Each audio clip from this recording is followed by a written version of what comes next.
ديمقراطية حقيقية تفرز جسما يواجه اللوبي الموحد الذي يجابهنا ولا يفرق بيننا، لا بيفرق لا بين فتح ولا حماس ولا جبهة ولا شعبية ولا مستقل. اسمك فلسطيني يعني يجب أن تعادى، يجب أن تقاتل، يجب أن تحاصر، يجب أن تغلق مؤسساتك، يجب أن يضيق عليك. حتى بنت فلسطينية تفوز بمسابقة في مدرسة اسمها ليان محمد يقفون لها بالمرصاد لأنها فلسطينية، لا يريدون لشيء يمت بفلسطين أو لفلسطين بصلة أن يكون له صوت في هذه البلاد. ونحن نقول لهم نحن هنا وسنتحداكم وسنكون شوكة في حلوقكم إن شاء الله.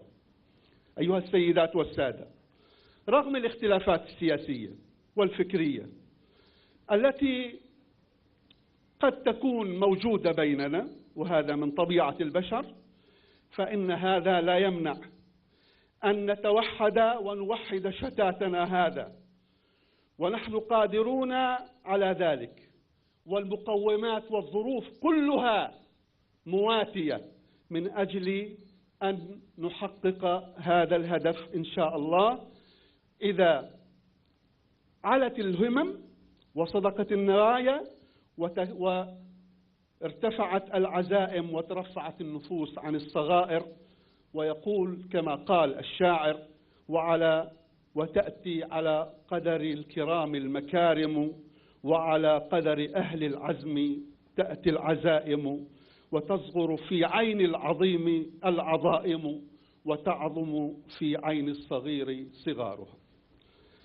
إن النهوض بالجالية الفلسطينية لتقوم بواجبها المقدس، ومن أجل الخروج من حالة التشرذم والخلاف الذي يعصف بالعمل، والتعاون بين الجميع من أجل المصلحة العليا والابتعاد عن القضايا الخلافية، والتركيز على المبادئ العامة المشتركة والمتفق عليها، والاستفادة من تجارب السابقين، والاستثمار بالطاقات المتنوعة وبخاصة من أبناء الجيل الجديد الذين تربوا في هذا البلاد ويعرفون ثقافته ولغته وطريقة العمل. هذا الجيل الذي ينبغي أن يقف وأن يسلم الراية من أجل أن يستثمر كل طاقاته في حمل هذه القضية والوقوف أمام المتربصين بنا. إن هذه المبادرة من المنتدى لا تعني، وأركز على هذه، لا تعني بأي حال من الأحوال أن تكون مخرجاته لجهة معينة أو لمؤسسة معينة، بل إنها المبادرة فقط. إحنا وفرنا منصة فقط، تحدثوا بما شئتم، قولوا ما شئتم، قرروا ما شئتم، ونحن من ورائكم إن شاء الله. والدعوة مفتوحة للكل الفلسطيني في هذا البلد، أحبائنا، لكل أحبائنا وأصدقائنا، للانضمام لهذه المبادرة للوصول إلى النتائج المرجوة التي نصبو إليها جميعا، والتي من أجلها نقف ونتوحد لرواية قضيتنا ومواجهة الرواية الكاذبة لعدونا، الرواية التي يروج لها منذ 100 عام وأكثر. يجب أن نواجهها بالرواية الحقيقية لمأساتنا ولنكبتنا. في الختام أكرر التحية لكم أيها الإخوة والأخوات، وأتقدم بالشكر والتقدير لكل الحضور الذين حضروا هذا اللقاء، وأشكر سلفا تعاونهم على أن يحققوا إن شاء الله هذه الأهداف التي نرجوها. وأشكر باسمكم جميعا اللجنة التحضيرية برئاسة أخي وزميلي الأخ زاهر بيراوي على جهودهم المتواصلة منذ شهور. واصلوا الليل بالنهار وأنا أعلم ذلك، تواصلوا مع الجميع، حاولوا أن يصلوا إلى كل فلسطيني في هذا البلد من أجل أن يكون هذا المؤتمر منوعا ومعبرا عن الجالية الفلسطينية. كما أتوجه بهذه المناسبة بالتحية والإكبار إلى كل أبناء شعبنا في فلسطين المحتلة، وبخاصة في القدس الصامدة وقطاع غزة السائر المحاصر، وإلى أهلنا في الضفة المنتفضة وأهلنا المرابطين في فلسطين المحتلة عام 1948، إلى أبناء شعبنا وإلى أبناء شعبنا في كل مكان، في كل أماكن شتاته ومخيماته. ولا بد في هذا المقام أن أخص بالتحية والإكبار كل شهداء شعبنا الأبطال الذين هم في مقعد صدق عند مليك مقتدر. تحية إعزاز وإكبار إلى كل أم زغردت بعد أن فقدت فلذة كبدها ودمعت عيونها بدمعة ساخنة ولكن بزغرودة وفرح. تحية إعزاز وإكبار إلى كل أب مسح دموع الحزن عن حفيد أو حفيدة وسد أباه ثرى فلسطين الغالية. تحية إعزاز وإكبار إلى كل أسير وأسيرة غيبوا خلف قضبان القهر والحرمان، إلى كل من يقفون اليوم في كل مدننا وقرانا ومخيماتنا، في كل زقاق وشارع من شوارعنا ضد هذا الاحتلال، يهتفون ضده، ينتفضون ضده، يقاومونه. نبرق لهم من هنا بالتحية والإجلال والإكبار. تحية إعزاز إلى كل زوجة غاب زوجها في غياهب السجن أو اعتلى حبل مشنقة. ونقول لكم يا أبناء وبنات شعبنا: اصبروا وصابروا ورابطوا، إن الله مع الصابرين، وما النصر إلا من عند الله. ويستنبئونك أحق هو، قل إي وربي إنه لحق، ويقولون متى هو، قل عسى أن يكون قريبا. والسلام عليكم ورحمة الله تعالى وبركاته.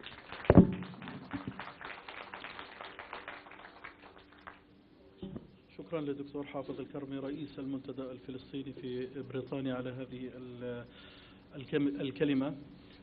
المأمول في هذا المؤتمر أنه ينتهي ببيان ختامي يتضمن توصيات عملية للجالية الفلسطينية أو خطة عمل للمرحلة المقبلة. مأمول أيضا أن يتم التوافق على موعد في مؤتمر ثاني أو ثالث، أو أن يكون دوريا أو غير دوري في المرات القادمة. كل هذا يجب يعني أن يوضع بالاعتبار خلال جلسات هذا المؤتمر وخلال هذا اليوم. أنا أكرر بأن هذه لحظة تاريخية أو هذه فرصة تاريخية يجتمع فيها الفلسطينيون المقيمون في بريطانيا على اختلاف توجهاتهم السياسية وعلى اختلاف آرائهم وعلى اختلاف أفكارهم من أجل التوافق على كلمة سواء، من أجل التوصل إلى كلمة موحدة، موقف موحد، وطريقة للعمل أو لتنسيق العمل الموحد في المستقبل. أظن بأنه هذه يعني مسألة بالغة الأهمية. بطبيعة الحال معنا في هذه الجلسة أيضا متضامنين من البريطانيين، متضامنين في ويعرف الجميع بأن الكثير من المؤسسات البريطانية تدعم القضية الفلسطينية وتدعم الحق الفلسطيني. من بين هذه المؤسسات هي الحملة البريطانية للتضامن مع فلسطين، وهي أشهر الحملات أو المؤسسات الداعمة للشعب الفلسطيني، اللي هي Palestine Solidarity Campaign. ومعنا رئيس هذه المؤسسة in our conference Mr. Ben Jamal,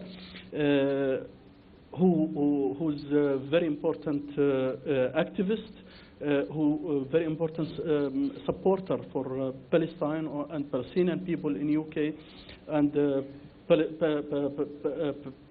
Palestinian issue in general. Welcome to Mr.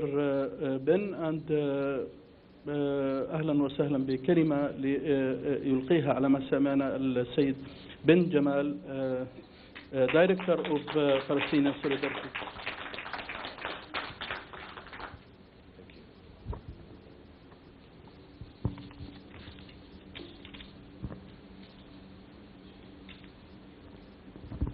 Thank you. I'm very pleased to be here, and I feel I need to begin with an apology that I'm not addressing you in Arabic. It is to my eternal shame that I've never learned to speak Arabic, so I hope you'll forgive me. But I am very pleased to be here. This gathering takes place at a crucial and urgent moment in the Palestinian struggle for justice, and I think also in the work that we are all trying to do to campaign for justice for the Palestinian people here in the UK. We have seen a year, as we all know, where Israel, emboldened by the election of Donald Trump, emboldened by the growth of far-right movements and allies for Israel across the world, has taken steps to entrench its oppression of the Palestinian people in ways that create real and urgent threats to the realization of the collective rights of the entire Palestinian people. We know we have faced many such moments in the past. We've had a year when we have marked many important milestones in the Palestinian struggle for justice. Last year, 100 years since the Balfour Declaration. This summer, 70 years since the Nakba.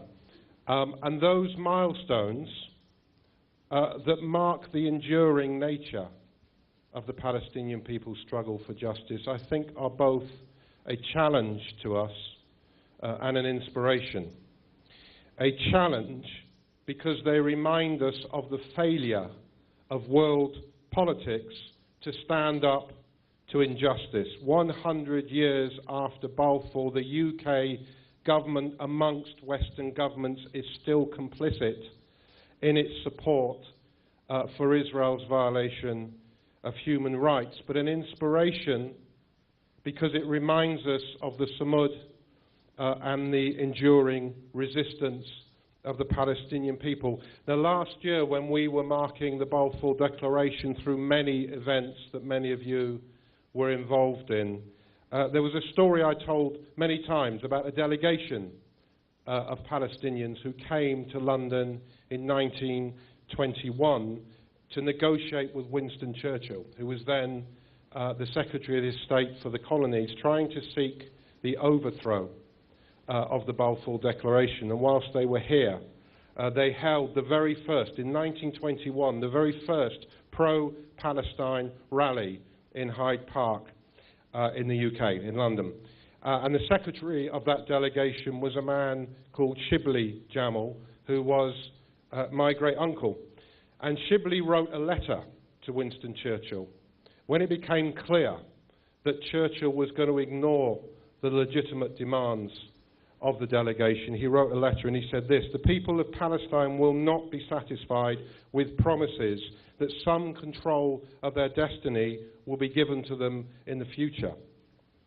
They will never admit the right of any outside organization to dispossess them of their country." So nearly 100 years ago, that was Shibli Jamal on behalf of the Palestinian people delivering a promise to the people of the United Kingdom that the Palestinian people will never give up their struggle for justice.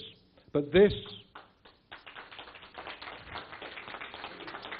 resistance is facing its greatest challenge over the past year. The events that I don't need to tell you about, the moving of the US Embassy to Jerusalem, the entrenchment of settlements, the fastest rate of settlement growth over the last year since Oslo, Khan al-Ahmar and 45 other Palestinian villages in the West Bank facing destruction and the forcible transfer of their populations. The threats to UNRWA, the threats to the funding of UNRWA, to the continued functioning of UNRWA, but beyond that, what we know and a part of the shape of the deal that Trump is ready to present to the world, an attempt to redefine the status of Palestinian refugees so as to remove the collective rights of an entire people. So the solidarity movement across the world and here in the UK is needed more than ever before.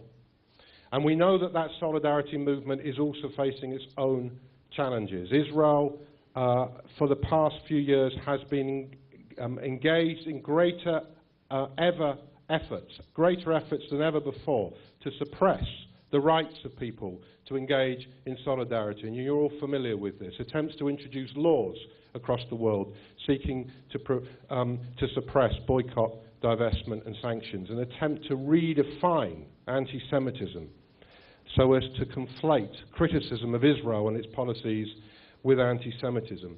But we need to remember, why is this happening? This is happening in response to the strength of the solidarity movement and the growth in strength of the solidarity movement across the world, but particularly here in the UK. And in the last 10 to 15 years, we have seen significant and measurable shifts in public opinion, but those need to be reflected now in changes in government policy so that Israel begins to be held meaningfully to account. And to do that, we need to become stronger.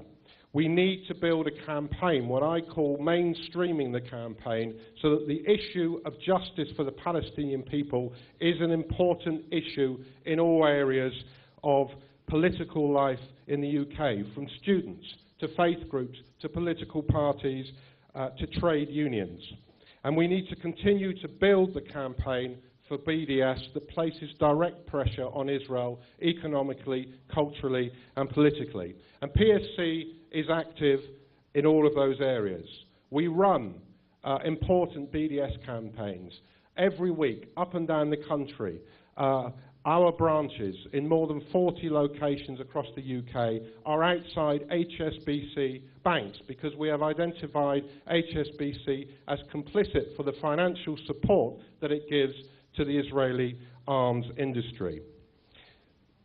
Most of the major trade unions in the UK are affiliated to PSC, and all of them have passed important resolutions and motions supporting boycott. We are building our work with students. In September, we held a conference attended by students at university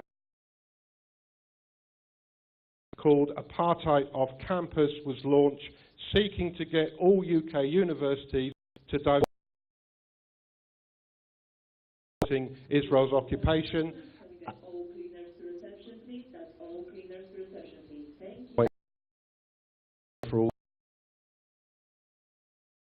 And that campaign had its first victory in October when Leeds University became the first university in the UK to announce that it was divesting. And we work to directly lobby Parliament. Last month in November, we held one of our biggest ever lobbies. Over 3,000 members and supporters of PSC contacted 600 MPs, 93% of the representation in Parliament. But we need to do more. And next year, what I want to see is 10,000 people contact and 50 MPs. So I want to say something finally about what do we as the Solidarity Movement need from the Palestinian community in the UK. Now, our job as the Solidarity Movement is to reflect the views and the voice of the Palestinian people and to take our lead from the Palestinian people.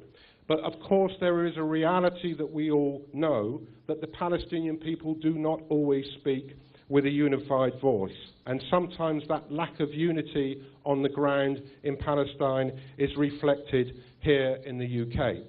So I think if events like today can help create a unified voice amongst the Palestinian community in the UK, then that can only be a good thing, because we need the community to be speaking to government and to wider society in the UK with a strong, coherent and clear message. Secondly, we in the Solidarity Movement in the UK need the direct support of the Palestinian community here. We need that financially, but we also need it through your direct engagement. Now, I stand here as the director of PSC and as a British Palestinian. Over here, you will hear later from Professor Kamal Hawash, who is our incoming chair and will be elected as our chair unopposed in January, also a Palestinian. But Kamal and I are not reflective of the broad nature of the solidarity movement in the UK, and we need more Palestinians engaged. We have a stall at this event. If you have not joined PSC, I'm not going to ask for a show of hands, but if you have not joined PSC, please make sure that you do today and add your voice to the work that we do. Finally, let me say this. Let me return to the message of the enduring nature of the resistance of the Palestinian people. Now, in May of this year, after the massacres that took place in Gaza, I did a number of interviews with TV channels in the UK. And on a number of occasions, I was asked the same question. Tell me this, the interviewer said. Why is it that Palestinians in Gaza carry on demonstrating when they know that they are going to be met with live fire? The question felt accusatory, almost as if those Palestinians who were being slaughtered in Gaza were responsible for their own deaths. Now, the answer I gave was the best answer I could give. I said this: when you are deprived of the basic rights you are owed as a human being, protest is not a right, it is an obligation. Now, we here in the UK, whether we are British Palestinians, whether we are non-Palestinian concerned citizens of the UK, also have our responsibilities and our obligations. We are not obliged, like our brothers and sisters in Palestine, to walk unarmed into the line of fire. But we are obliged to do everything in our power in the UK, to be united, to carry on lobbying, to carry on marching, to carry on boycotting, to carry on campaigning until the Palestinian people enjoy what is their birthright: freedom, justice and equality in their historic homeland. Thank you.